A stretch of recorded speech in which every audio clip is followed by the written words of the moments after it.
बात करिए तो राज्यना 19 डेम के जे 90% વધુ ભરાઈ ગયા છે તેને હાઈ એલર્ટ પર જાહેર કરવામાં આવ્યા છે। 80 થી 90% ભરાયેલા 5 ડેમને હાઈ એલર્ટ જાહેર કરાયા છે। 70 થી 80% ભરાયેલા 13 ડેમને એલર્ટ જાહેર કરવામાં આવ્યા છે। હાઈ એલર્ટ વાળા ડેમમાં તાપીનું સોનગઢ, જૂનાગઢના મધુવંતી ડેમ અને પોરબંદરનો અમરપુર ડેમનો સમાવેશ થાય છે। તો બીજી તરફ ધોધમાર વરસાદને કારણે ગીર સોમનાથ જિલ્લાના અસરગ્રસ્ત વિસ્તારોમાં એનડીઆરએફની ટીમ પણ કાર્યરત છે। તો પરિસ્થિતિને ધ્યાનમાં રાખી રાજસ્થાનથી એનડીઆરએફની વધુ 2 ટીમ બોલાવવામાં આવી છે। એનડીઆરએફની ટીમે ગીર સોમનાથમાં 53 લોકોને રેસ્ક્યુ બાદ મેડિકલ સારવાર આપી હતી। તો લગભગ 894 લોકોને મેડિકલ સારવાર આપવામાં આવી છે। એનડીઆરએફની ટીમે અસરગ્રસ્ત વિસ્તારોમાં 1500 ફૂડ પેકેટ્સ પણ વિતરણ કર્યું છે અને જિલ્લામાં વોટર પ્યુરિફાયરની 144 કીટો પણ તેમના દ્વારા વહેંચવામાં આવી છે।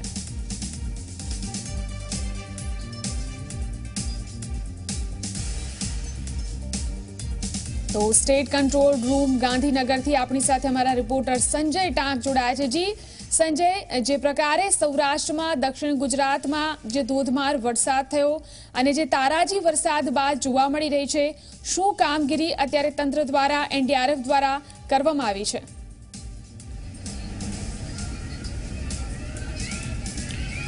बिल्कुल जिलन जे प्रकारे राज्य में खास करीने तेमां पण सौराष्ट्र और दक्षिण गुजरात में धोधमार जे वरसाद वरस्यो, मेघमहेर जे छे ते आखरे मेघ कहर में जे परिवर्तित थई गई अने जे प्रकारे जे वरसादी पाणी जे भराया छे ने घणा गामों जे छे खास करीने सौराष्ट्रनो गीर सोमनाथ विस्तार जे छे, सोमनाथ जिल्लो जे छे के जे अफेक्टेड थयो छे ने गीर सोमनाथ में सौथी वधु वरसाद जोवा मळ्यो छे, जेना कारणे गीर सोमनाथना घणा विस्तारो जे छे, घणा गामो जे संपर्क विहोणा बन्या अने बेटमां फेरवाया छे।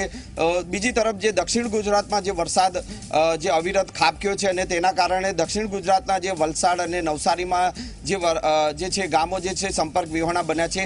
एनडीआरएफनी टीमोनी जे वात करीए तो एनडीआरएफनी 20 टीम जे छे कार्यरत छे अने वधु 2 टीम के जे हवे वरसाद धीमे धीमे हवे जे छे धीमो पड्यो, वरसादनुं जोर घट्युं छे अने हवे जे छे आफत जे छे तंत्र माटे ए बनवानी छे के जे बचाव कामगीरी छे ते वधु ने वधु तेज करवी पड़शे। एटला माटे जे 20 टीम जे एनडीआरएफनी कार्यरत हती अने वधु 2 टीम जे राजस्थानथी बोलाववामां आवी छे। खास करीने गीर सोमनाथना अलग अलग विस्तारनी जो बात करिए, अलग अलग गाममांथी 53 लोको जे छे के तेमने रेस्क्यू करी अने तेमने जे छे मेडिकल सारवार आपवामां आवी छे। आवी ज रीते जे अलग अलग जे गामो जे छे के तेमांथी जे छे 294 જેટલા જે છે 894 લોકોને જે મેડિકલ સારવાર જે અપાય છે અને તેમને 1500 જે ફૂડ પેકેટ વેચવામાં આવ્યા છે। ખાસ કરીને જે નવા નીરની જે વાત કરીએ કે નવા નીરની આવક જે થઈ છે, ડેમ જે છે 19 ડેમ જે છે તે 90% 19 ડેમ જે ભરાયા છે અને તેને હાઈ એલર્ટ પર રાખવામાં આવ્યા છે। સાથે સાથે કહી શકાય કે 5 ડેમ છે કે જેને એલર્ટ પર રાખવામાં આવ્યા છે અને 13 ડેમ જે છે તે તેને ચેતવણી રૂપ ઉપર રાખવામાં આવ્યા છે। ખાસ જો વાત કરીએ ઉત્તર ગુજરાતમાં 15 ડેમ જે છે કે જે 27.32% જે પાણી હાલ જે છે ભરાયેલું છે। મધ્ય ગુજરાતના 17 ડેમ છે કે 47.78% પાણી જે છે। સાઉથ ગુજરાતની વાત કરીએ, સાઉથ ગુજરાતના 13 ડેમ છે કે ત્યાં 26.63% પાણી ભરાયેલું છે। કચ્છના 20 ડેમ છે કે ત્યાં 10.06% પાણી જે છે। સૌરાષ્ટ્રના 138 ડેમ છે કે તેમાં 43.93% પાણી ભરાયેલું છે અને કુલ 203 ડેમ છે ત્યાં 32.30% પાણી છે। નર્મદાનો જે સરદાર સરોવર ડેમ છે કે ત્યાં 39.38 ડેમ જે છે તે પાણી ભરાયેલું છે। એનડીઆરએફની જે રાજસ્થાનમાંથી 2 ટીમ જે બોલાઈ છે, ભારે વરસાદના કારણે બનાસકાંઠામાં પણ જે છે જે છે વરસાદ પડવાની જે શક્યતા જે છે ઉત્તર ગુજરાતમાં તેને લઈને જે બચાવ કામગીરી જે માટે અત્યારથી જ 2 ટીમ જે છે તે બોલાવી દેવાઈ છે અને 100%થી વધુ ડેમની જો વાત કરીએ, 100%થી જે વધુ ભરાયેલા પાણી ભરાયેલા 13 ડેમ છે। 70 થી 100% પાણી ભરાયા છે તેવા 25 ડેમ છે।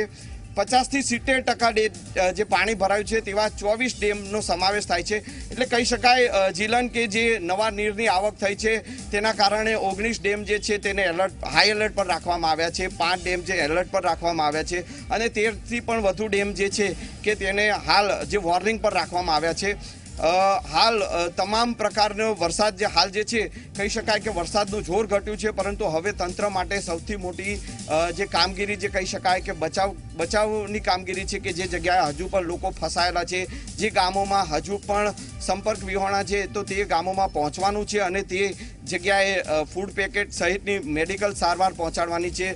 અત્યાર સુધીમાં 32 માનવ મૃત્યુ નોંધાયા છે અને 161 પશુ મૃત્યુ નોંધાયા છે. એટલે કહી શકાય કે હજુ પણ કામગીરી જે છે સરકાર માટે અને રાજ્ય સરકારના જે તંત્ર જે છે અધિકારીઓ માટે તે સંપર્ક વિહોણા ગામો છે ત્યાં પહોંચવાની જરૂર જણાઈ રહી છે. જી બિલકુલ સંજય, હજુ પણ એવા ઘણા ગામડાઓ જે છે તે સંપર્ક વિહોણાના છે અને હજી પણ તંત્ર ત્યાં પહોંચી નથી શક્યું, તો ચોક્કસથી એક પડકાર એ પણ હશે. સાથે સાથે એનડીઆરએફની ટીમો ક્યાં, કેટલી ટીમો હાલ કાર્યરત છે તે પણ જાણવું જરૂરી છે.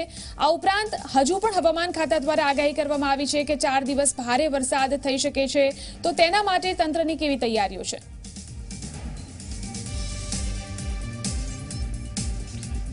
બિલકુલ જીલન, જે પ્રકારે હવામાન વિભાગે આગાહી કરી છે કે હજુ પણ આગામી દિવસો 3 થી 4 દિવસમાં ભારેથી અતિ ભારે વરસાદ પડી શકે છે, તેને અગમચેતીના ભાગ રૂપે જ એનડીઆરએફ દ્વારા જે છે વધુ 2 ટીમ જે છે રાજસ્થાનથી બોલાવી દેવાઈ છે અને 20 ટીમ અત્યાર સુધી જે કાર્યરત હતી તેમાં ગીર સોમનાથમાં જે સૌથી વધુ 5 ટીમ જે છે તે હાલ રેસ્ક્યુ કામગીરીમાં લાગેલી છે અને વધુ 2 ટીમ જે છે બોલાવવામાં આવી છે, તેને પણ આ જ કામગીરીમાં જે છે તે લગાડવામાં આવી છે. એટલે કહી શકાય કે જે વધુને વધુ લોકો જે ફસાયા છે તેમને બચાવ્યા અને વધુને વધુ ગામો જે સંપર્ક વિહોણા છે તે ત્યાં પહોંચવા માટે તંત્ર હાલ ખડે પગે જોવા મળી રહ્યું છે. જી બિલકુલ સંજય, આભાર સમગ્ર જાણકારી આપવા માટે. તો અમારા સંવાદદાતા સંજય ટાંક કે જેઓ કંટ્રોલ રૂમથી આપણને માહિતી આપી રહ્યા હતા કે ક્યાં વધુ તારાજી થઈ છે અને શું કામગીરી તંત્ર દ્વારા થઈ રહી છે.